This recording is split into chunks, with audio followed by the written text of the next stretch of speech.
Welcome back to Feed the Dark podcast. Thank you so much for tuning in, as always. This is actually going to be one of my favorite episodes that I'm recording because we're talking about one of my favorite works of literature of all time. But first, I guess we should introduce our guest here. So, Alana, would you like to introduce yourself to the audience? My name is Alana. I went to SUNY New Paltz with Evan, and that's how we know each other.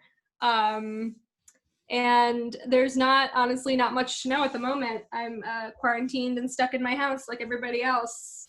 And is there any podcasts that you're a part of now that you'd like to plug or no?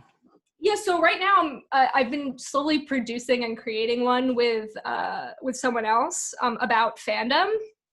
Generally, so we're talking about specific fandoms and weird things in fandoms, like weird kinky shit and like intense fandom battles like in Star Wars and just like weird shit like that, and kind of trying to bring that stuff into the light a little bit, ironically. And I have a Twitter. It's not that interesting, but it's my handle's Alana Beans, ALANA Beans, but that's kind of all I'm doing right now at the moment. Awesome. Okay, so I guess we well, thank you so much for coming on. I really do appreciate it. Super excited to talk to you about this because you are very well knowledgeable about this specific piece, considering what you studied in college. So very, very excited. So yeah, once again, we're talking about Frankenstein, and normally we delve a bit deeper into the plot to get going, but this one is a bit, I guess, super famous. I don't know who out there is unaware of the general plot. Yeah, so it's about a moral and ethical guy, Victor Frankenstein, who is a student and not a doctor, unlike all the film interpretations.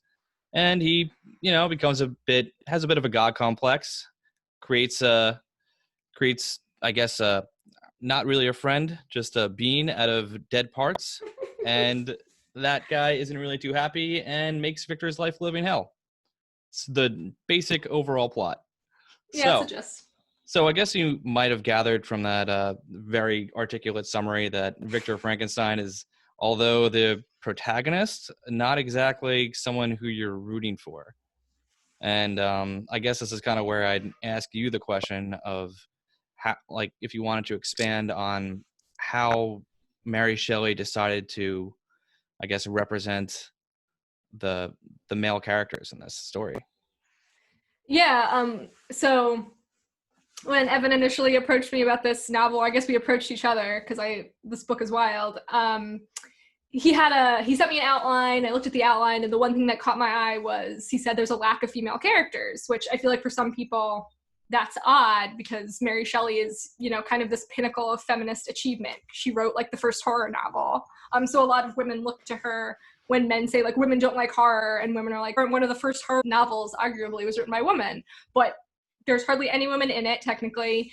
The ones that are very stereotypical, and I guess you could say weak-willed to a certain extent, or like they seem very one note. And there's lots of men everywhere.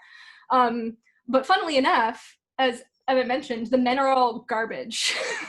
They're all like uniquely horrible, and in very similar ways. And so my reading of the novel is that Shelley is kind of being very playful in not including women, because in that way it ends up becoming a very sharp critique of men to a really great extent. But yeah, I don't know, when people think about Mary Shelley being one of the first female authors of the horror genre, if not the first, I guess you wouldn't expect to just have it almost exclusively be about like have men at the forefront and have female characters either just in the background or just not developed at all. So I didn't even know what to think about that. So I'm happy to have you on because I honestly didn't really have an answer before recording this on why that was the case at all. So yeah. And I mean, and I was telling Evan too that when women were writing back then, and honestly, arguably even now, it can be hard to get a large audience for women's writing. So they feel like they have to write about something that men will like, especially back then. So it was like, how do I get men to read this as well as women? And even like, the Brontes, they didn't even use their real names. They used male pseudonyms to get people to read their works. So I think to a certain extent, it was just her trying to level a certain amount of critique, but it was probably also strategic in making sure that people were actually going to read it. Yeah, so I was actually going to ask you I think how it much was like conscious. A balance of those things. Yeah, it's really hard to say that. Like, so obviously, if it's not clear by now, I'm an English major, a bachelor's degree and a master's degree in English. And the question of, how much was purposeful is always a really, really hard question unless you have like an interview or they explicitly wrote about what their purpose was. It can be really hard to say. So I usually err on the side of caution and say that, like, unconsciously or consciously, this is what I'm observing. Like, it would be really cool to say that, 100% that's what she was doing. Like, that would be pretty badass if she knew that she was doing that. But there's also a chance she just, was fed up and it comes through in the writing. I think that's also a sincere possibility where, like, she's writing about this larger than life story and her own frustrations and anger kind of comes through in the story. But I mean, I think she was really, really smart. So a part of me likes to think a great deal of it was purposeful, but as a writer myself, I know that a lot of things slip through without you really realizing it. The more I'm listening to you, I kind of am leaning towards that it was purposeful, because the central plot point is just a complete ethical or moral failure by the main, and that's like kind of where all the consequences come from. But I guess with that, I was gonna kind of ask you a bit of my other point of confusion was that Shelley chose to make the monster a male figure and one who wanted a wife, and it's pretty I mean, I think one of the main things about this novel that everyone kind of thinks of is that, like, is a creation bad, is a monster bad, or is it actually like the human? And so why would she choose to make the monster, who is otherwise like the victim of a novel, like a male figure instead of so just a little background from me. I've read this book a ton of times because for other people out there who might have attended SUNY New Paltz, the school, for whatever reason, was obsessed with this novel. I read it in about 3 or 4 different classes. I don't know why so many professors were so interested in it. And even I taught at New Paltz for a few semesters and I ended up teaching it. It's just such a rich book. There's so much there you can talk about. And it's an old novel that's just really readable. Like, it's a page turner for an old book that's like kind of unheard of. So it's just really accessible. So I've read it a few times, and it's been years since I read it. And I only started going back through it for this podcast, and I kind of had like an epiphany about something that I'd never thought of before, largely because of how my studies evolved over the years. And I think that's the only reason why. So in terms of making the monster male, I kind of had a light bulb moment where I was like, I think the monster is a stand-in for the female, which doesn't really make sense at first. But I've done a lot of research about women as being othered with a capital O in texts and in movies, where they're just kind of, they are this unknown entity that frightens men. It's a very frequent theme. So I think a good way of kind of introducing this is using someone else's words in a far more eloquent way than I might be able to. So Anne Carson, she's a poet, she's a classicist. She does a lot of work with monsters as women and vice versa. But she talks about women being regarded as, she says, women regarded as a creature whose boundaries are unstable. So I would also point out the word creature. She has it right there in the front, and the monster is referred to as a creature, I think several times in the novel itself. But women was regarded as a creature whose boundaries are unstable, whose power to control them is inadequate. Deformation attends her. She swells, she shrinks, she leaks, she perforates, she disintegrates, which is obviously talking about menstruation and pregnancy, and women are just very physical in a way that men aren't, simply because they can become pregnant. I also say biological women. Their bodies move in a way that men have frequently found horrific because they don't understand it. which is why monsters are such good symbols for women, because they are also a bit horrific in their shapes and their forms, and they frighten people in that way. But there's also a power there that can't be controlled. And so that also kind of blends into Victor Frankenstein's motivations, in that he wants the power to create life, which you could say, okay, well, God creates life, but who else creates life? Women create life. And so there's an argument to be made that, yes, he wants to be God, but women in a very real way have that power where they're creating something from nothing. And all of a sudden there's just this, and Evan and I talked about this, there are no good adaptations to Frankenstein, no good film adaptations. But the Kenneth Branagh film has a very disgusting, I want to say, birthing scene for the monster. It's just like very wet and like organy and like disgusting. It's just like the sack like explodes. I think I'm remembering it correctly. It's like really you visceral. are. I actually I watched it ago because, I mean, I'll get into it later, but it was not my favorite interpretation either. But yeah, it was that scene was gross, but yeah. Yeah, it was disgusting. So like, to kind of just introduce my reading of the text and where the women are in this novel, I believe that the women, or womanhood generally, is in the creature.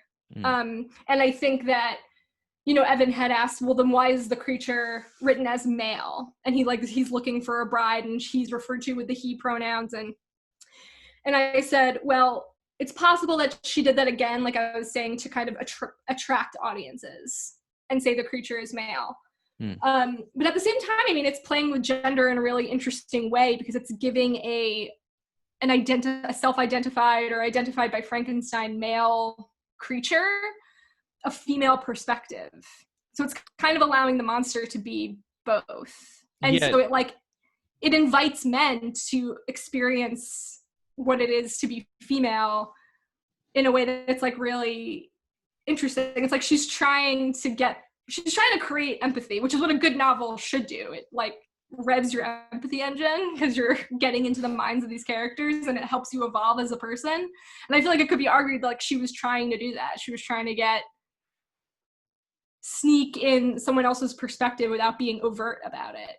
Yeah, especially now that I'm thinking about it, the entire second portion of the novel is just the monster's reflection, and that comes across as a very empathetic and unmasculine sort of it has a sort of non-masculine tone to the whole thing, just in terms of I mean, especially if you compare the creature to the other men in the novel and how they react. I mean, if we want to look at like specific examples from the novel, so like I think the novel opens with this character named Walton. He's writing letters to his sister. He's looking for, I think he's looking for Victor Frankenstein at the beginning, and he's writing, or he encounters him on his journey. He's like going on a quest, and he encounters him while Victor is looking for the monster. That's what it is.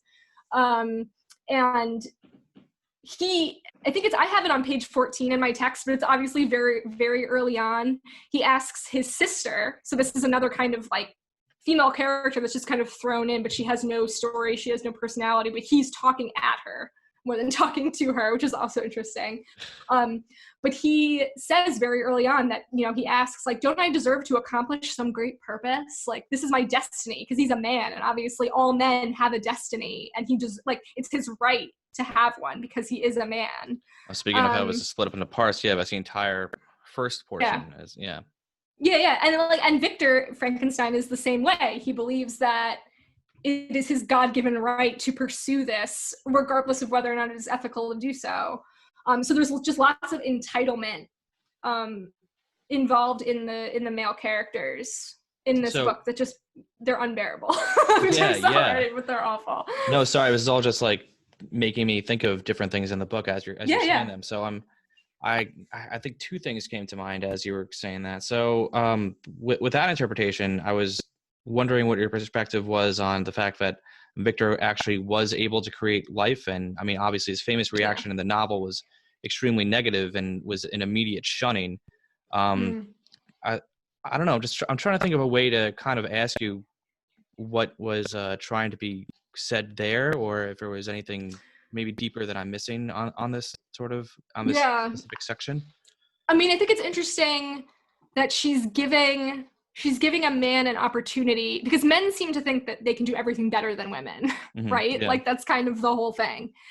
And here he's been given the opportunity to do, at least at this time, the most female thing he could possibly do, which is, you know, give birth, technically, like in a very roundabout way, but he's created life, right? And he can't fucking do it. He does it, right? And then he just like runs away.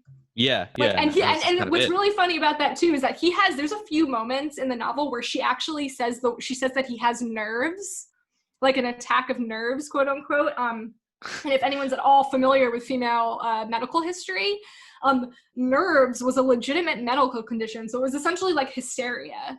And he has these moments of female hysteria where he just like passes out, like he just can't believe what's happened, and he passes out. And it's like, women have been like fucking giving birth like in barns for hundreds of thousands of years at this point, and they just like, you know, a baby falls out of them and then they go about their day and they take care of this child until like, you know, they die. And then there's fucking Victor Frankenstein, who's been afforded every opportunity. He's like very much, he's born with a silver spoon in his mouth. I don't know if we talked about that, but oh no, but the fact that he's able to attend universities he's incredibly wealthy. He's very spoiled. He goes on and on and on about how he is he's a gift to his parents. He's such a fucking asshole. While he's talking about the fact that he deserves to have this, you know. Yeah. And so like a lot of the characters, like their entitlement is totally, she ties it to their wealth. It's very much like the 1%, which is very prescient to now, I think. Yeah, it was. This was pre-Bernie Sanders, if anyone doesn't know. So like, if you are a man, are you entitled to a certain degree of destiny, but also if you are a wealthy man, you are entitled to a certain story that other people are not entitled to. But you know, he's given this opportunity, he creates life, and he just fails immediately. And so I feel like from Shelley's perspective, it's like, see, you got the thing you always wanted, but there's no way in hell they'd ever be able to do it. Like, I feel like it's very much like a shady, like, this is what you wanted. Like, you've all always wanted it, and you did it. And the reality is afterwards. Yeah. Not just. Yeah. He's like, he has no compassion. Like, I feel like she's saying, like, it's not just biology that's involved in giving life. There's like, he's looking at it in a very mechanical, I would almost say patriarchal way, which is a whole other conversation. No, I agree. It was like an emotionless obsession. Yeah. So. Yeah, and it's an obsession. It's more egotistical about him. It's not about the life that he creates. Whereas women are very much known for, when they become mothers, they almost forget about themselves to a detriment, like to their own detriment. But I think especially during that time, it was probably about like, giving your life up for your children. Yeah, even now, like it's really hard. Like I have friends who have children, and you have to kind of remind, because sometimes it's biological in terms of like you just forget about yourself because your body is like, I have to take care of my child. Yeah. And you have to kind of, at this time, I think it was unheard of to say that, oh, I'm going to take care of myself and my baby. It's like, no, you're just taking care of the baby. Like you're just a womb now. Like, and that was a very common way of looking at things. But I think what's great about Shelley is I think she's also implying here that the compassion that women have for their children is a strength. It's not a weakness, that women are loving and they have that.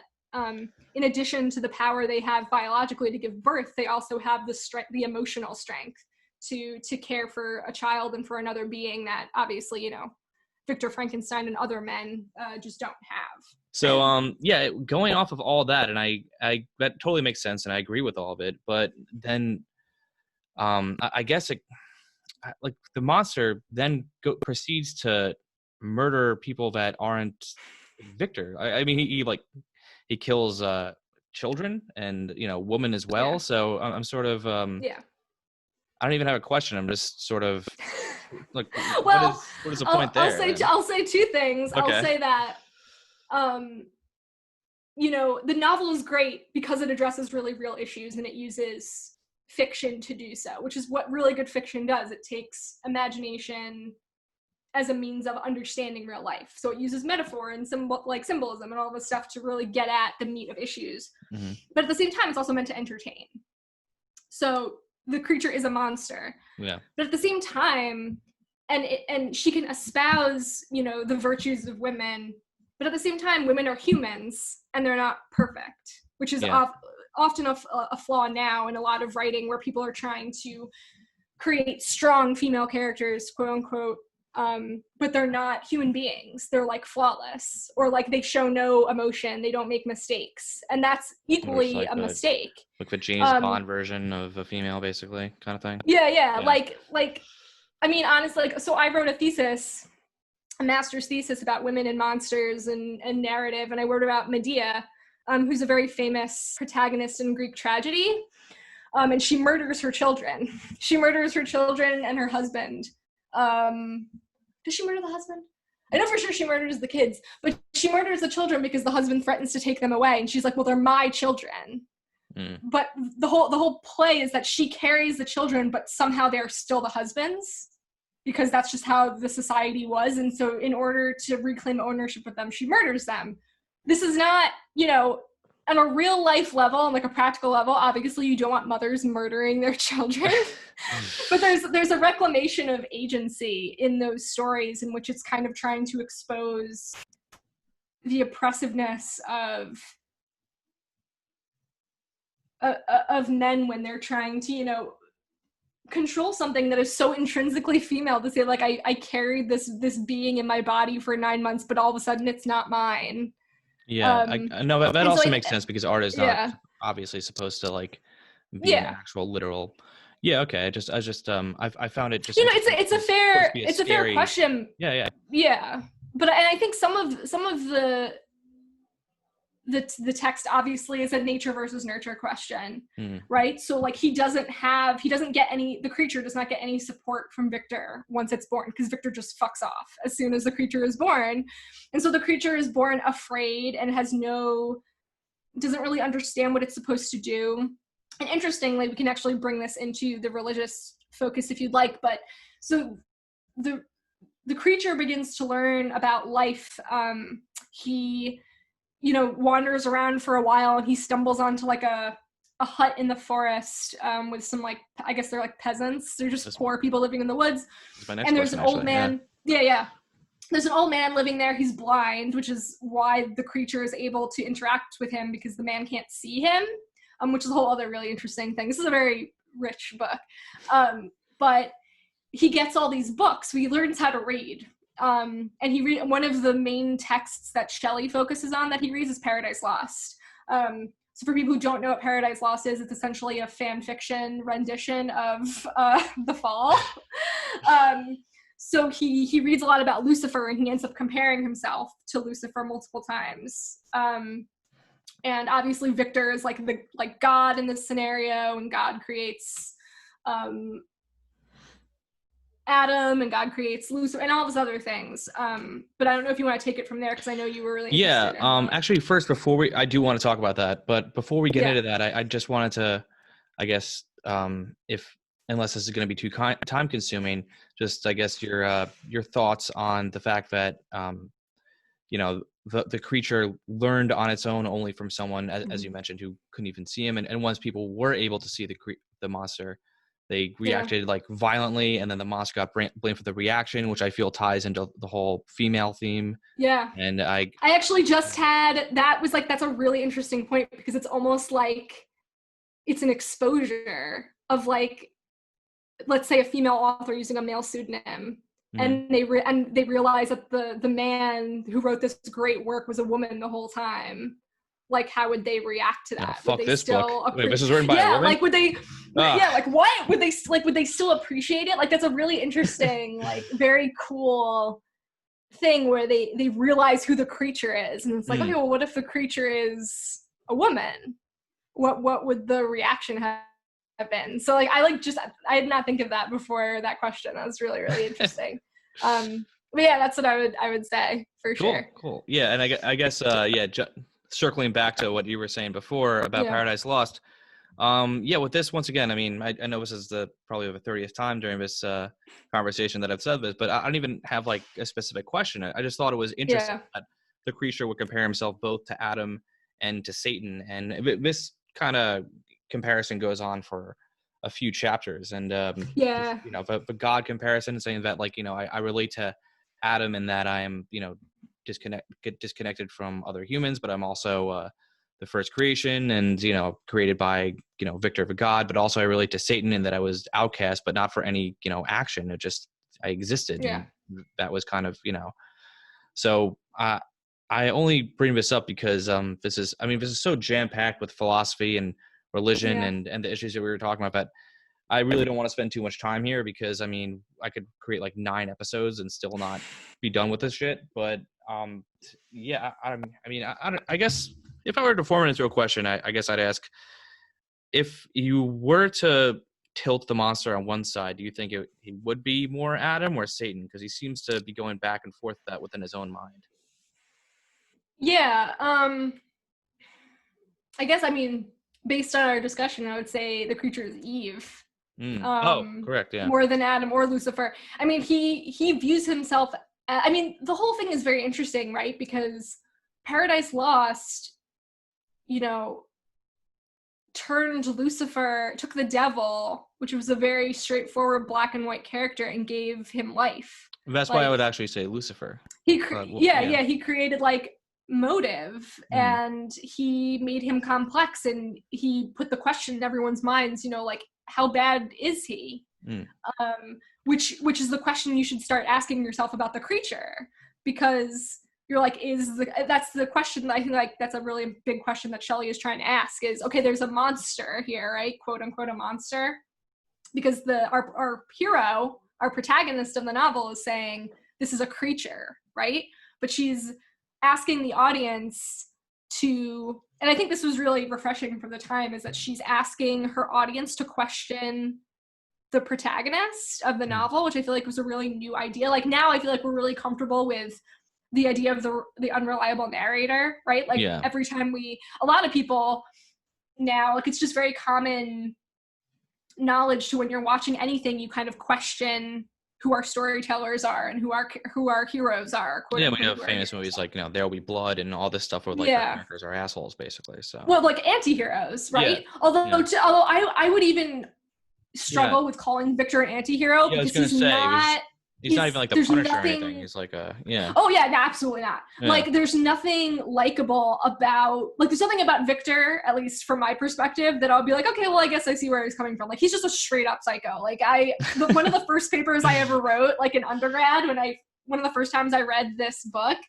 my thesis was about, I was like, Victor Frankenstein is a sociopath. And I remember I used like the DSM-V or whatever as like a source. And I like looked up like how a psychologist would actually like diagnose someone as being a fucking sociopath. And I was like, Victor Frankenstein is a sociopath. Like he's like, there's nothing really redeemable about him. He's just, and it's great because Shelley created just a villain that you can't redeem. Because I feel like some people nowadays are really obsessed with creating redeemable villains. And I'm like, they don't always need to be redeemable. Sometimes they're just like horrible. Yeah, and I love a redeemable villain. Like I love a redemption arc. Like I think it's great. But in some cases, like there just shouldn't be one. Yeah, it's not appropriate for every story. Actually, I have a question to ask you, because this is going to be a little embarrassing from, you know, from my perspective. When I was younger and I read this for the first time, you know, it wasn't until the second portion, or out of a 3 parts of this, that I really, you know, realized that I was being dumb. But I actually didn't view Victor as like the super evil character when on first reading. I was like, oh, okay, like, you know, he created this horrible thing. The bad guy's obviously the monster who's going to come back and kill everyone. This guy just wants to learn. So from your perspective, you know, did you catch that right away, or was it, or do you remember your first time reading this, or was it not till like after? Yeah, I think I hated him from like the jump. See, I think I thought he was my bias. Shit so, from the yeah. I mean, like I think it's great that you can reread it, and kind of that's what's great about this book. It does have, I think that's why the school kind of used it, because it also does have a very good rereadable quality. Like every time you read it, you find something else, just because there's so much there. Like I've read this like 5 or 6 times, and I went back through it for this conversation, and I discovered a bunch of things I just hadn't thought of before, because I had obviously experienced different things in my life and read different things, and I was like, holy shit. I mean, especially something for what is it like? It's not even 300 pages, right? It's like 200 it's and not that long. my It's edition is not. like 200 and not even 70 pages, like 260 something pages, at least my copy. But so for yeah, like mine's at like 200. Yeah, mine's like almost like 200 pages. yeah, that's I mean to jam pack that much into I mean that short of a tale is like it's unbelievable. I mean that's why it's one of my favorite books of all time. And I mean that's kind of a recent thing. I mean I liked this when I was younger, but reading it as an adult, I mean, as you said, perspective changed over time. So that kind of really heavily happened for me. Yeah, I mean, I tell people, because like I know it can be really hard for people to read older texts just because the language is so much denser than we're used to, which is totally fair. Like even now, like if I try and go back to read like some of my favorite books, like Wuthering Heights is one of my favorite books of all time, and I've read it several times, you have to like readjust to that way of speaking because they have these like long packed sentences with huge words, like they're writing with a thesaurus, and you're like, oh my fucking god. But like this book is pretty accessible. Like you can like adjust to the language pretty easily. So I feel like that's why people keep reading it and coming back to it, is because it's like it doesn't feel that foreign in a way some other older texts can, like a fucking like Russian, not like Tolstoy and shit. That stuff is like it's really hard to get through, like super dense, like yeah, it's definitely hard to read that stuff for fun. I mean, I actually have friends who told me that, you know, this was a bit too esoteric for them and the philosophical rants were too much. But honestly, I mean, I like this more than Dracula, which was my previous. I previously liked that more when I was younger because, you know, whatever, there's more action and there's more fighting but no, I really agree with you, and I actually, I mean, from the online community too, I saw a bunch of Reddit posts of people saying like, oh, this is a bit too, you know, meandering to be as exciting as Dracula. But no, I totally disagree with that. Maybe it's just a post I was on, but I was a bit surprised to find that was a consensus, at least on the first few posts that popped up for me. But yeah, I mean, it's funny that, you know, I feel like Dracula has so many has adaptations that are great, that kind of improve on the novel. But I almost wonder if like Frankenstein, the novel, is too good of a novel to create. Like it's more challenging to create the adaptation because the source material is really good. Absolutely. Whereas Dracula is very inspiring in terms of like creating a film or creating it. Like so much came from Dracula. Yeah, I should say I love Dracula. I wasn't trying to shit talk Dracula. I was just no. No, I like Dracula. It's fine, but I did not enjoy reading Dracula in the way that I enjoyed reading. I agree, Frankenstein. But yeah, I guess going back to the films of Frankenstein, I love the 30s version, but it's not at all the book, and I enjoy them on totally different kind of like for very different reasons. Like, I mean, if I have like a glass of scotch and be like, I want to watch a 1930s movie, like it's kind of like that kind of thing. If I want to watch a black and white film, but it's not thought provoking. You can't really, at least I know people, you know, have long discussions on it in terms of filmmaking, and it's legendary for all those reasons. But in terms of the themes and the characters, I really don't think it captured any of that. And past that, I mean, we could get into the other adaptations as well. I know Young Frankenstein is very good.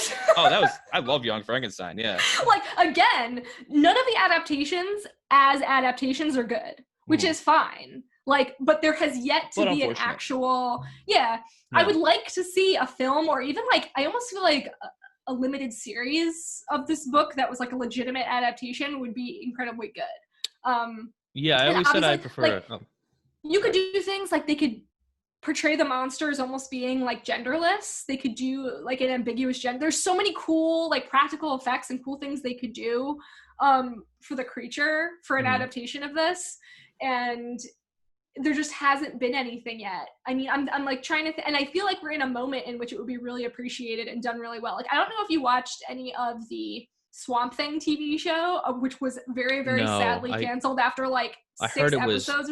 Everyone tells me it's great. It was so good. Jake and I watched. Everyone tells me to watch this. Yeah, we watched like, and I usually don't even touch the DC stuff because I just don't like it. But I like good monster fucker content, and I was like, I want to see this, like this monster, like this is absolutely what I want. And so we watched like the few episodes that aired, and it was so good. And of course it was canceled because it was really, really good. Well, that's what you get for being. And so I feel like That's you being good. Yeah, exactly. But I feel like if we're in an era and like where stuff like that is getting made, like that's the kind of note I feel like you'd want to strike with an adaptation of this. Yeah, or I mean, the Hannibal TV series I thought was perfect, and for things like that. No, I very much agree. I mean, I actually personally always thought it would work best as an indie film.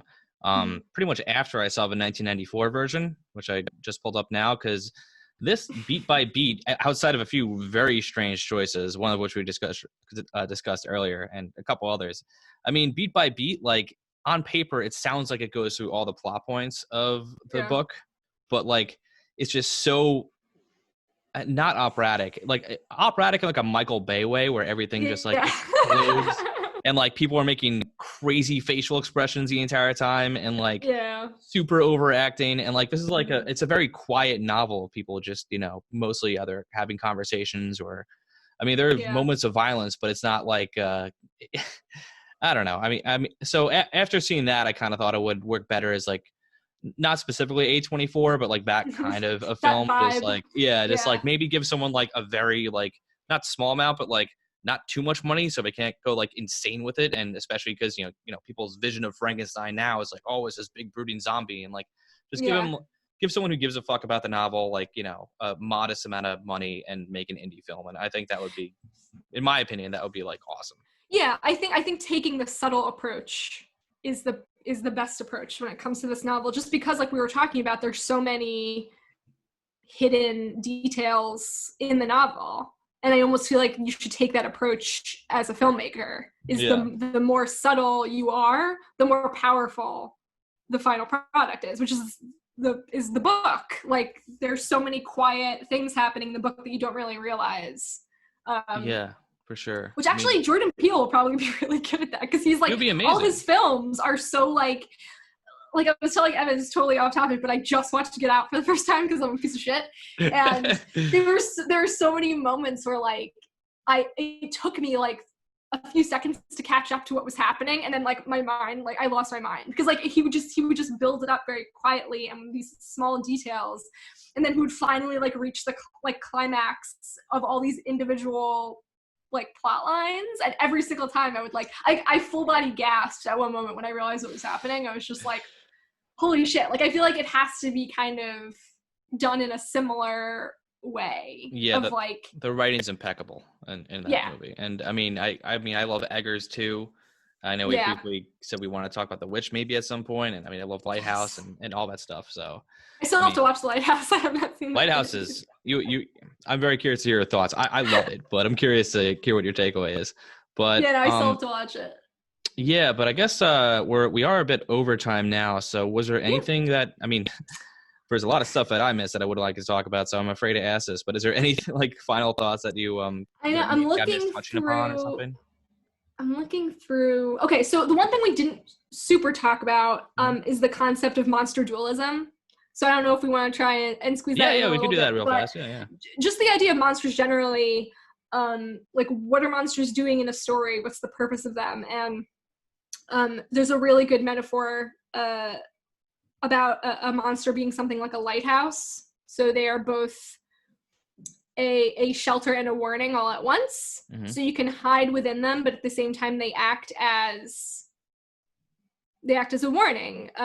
So in this way, the monster as a woman, I feel like, is a way of, I don't know about, it's not a threat, but it's like a warning of, if we continue treating human beings in a certain way, how will they react?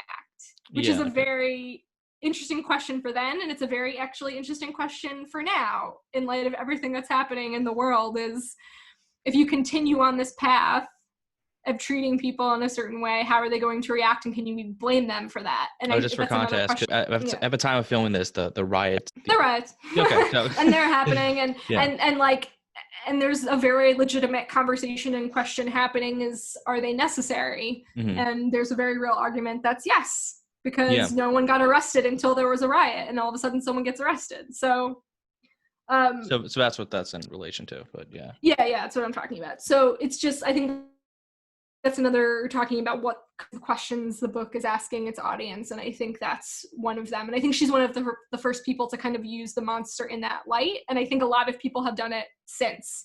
And that's like the kind of the lens through which I feel like good monster movies should be, or even novels should be written and made, is that question should be asked or should be prompted. The audience should be asking that of themselves. Like, absolutely. I think that bleeds into sci-fi as well. I mean, I think like a lot of Philip Dick's work kind of steals, or not steals, but has like the, you know, very similar themes to Frankenstein. And same with a lot of other sci-fi authors that are pretty big that get credit for having like these unique ideas. I think a lot of them, you could tie them back to Frankenstein.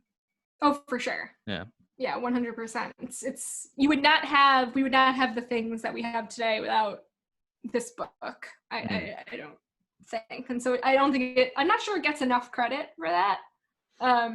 No, I think, you know, obviously it gets a ton of credit for being a classic horror novel, but I agree. I think it deserves more credit for, you know, how it influenced just literature as a whole. Yeah, for sure. But I think that's, I mean, I think we covered a lot of what I personally wanted to cover.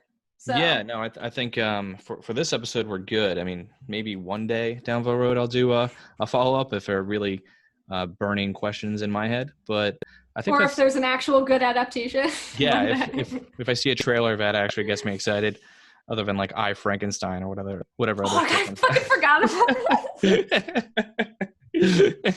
But we can't get into that. What props? I don't know who the fuck approves this. I would love to be a fucking fly on the wall when some of these decisions are made. Like, who the fuck? It's like, okay, Universal Studios. I have an idea.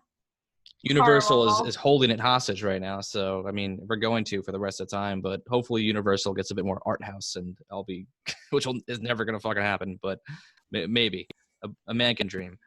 All right. Well, well, thank you so much for coming on. I really do appreciate it. And just, I guess one more, having me. Yeah. And I guess just one more time, just in case people miss it, is there any place you'd like to, you know, direct your audience or my audience? I guess I'll just plug my Twitter feed, because once my podcast does fucking get published somewhere, I'm sure I'll be posting about it there. So my Twitter handle is Alana Beans. And so I hope that I'll have that other podcast done real soon, because it's fun. Very cool. Very cool. All right. This has been Feed the Dark. You could find me on YouTube, Libsyn, Apple Music, and our website, and also Facebook. Thank you again. Bye.